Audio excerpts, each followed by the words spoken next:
Hi guys, welcome to Techavro. In this video, I'm gonna be showing you how to add blur effect in Camtasia. So firstly, all you have to go to media first, then choose your media and drag it to the timeline with the mouse. Just left click and hold for 1 second, then drag it to the timeline. Alright, then you have to go to annotations here. Click on annotations. Now you'll be finding here this blur option. It might be this one, but you have to click on this drop or spatial. Click on this and you'll find here this one, which is blur option. If you want to use the blur, you have to drag it to this here, and you can see now this portion is blur right now. Okay, so if you want to change the position of blur, you can do it with this.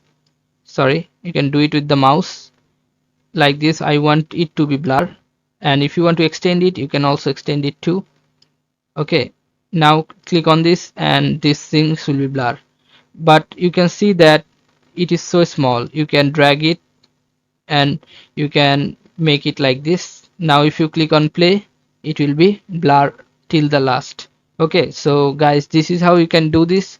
So guys, if you find this video helpful, then please give a thumbs up and don't forget to subscribe the channel. Thank you so much for watching the video.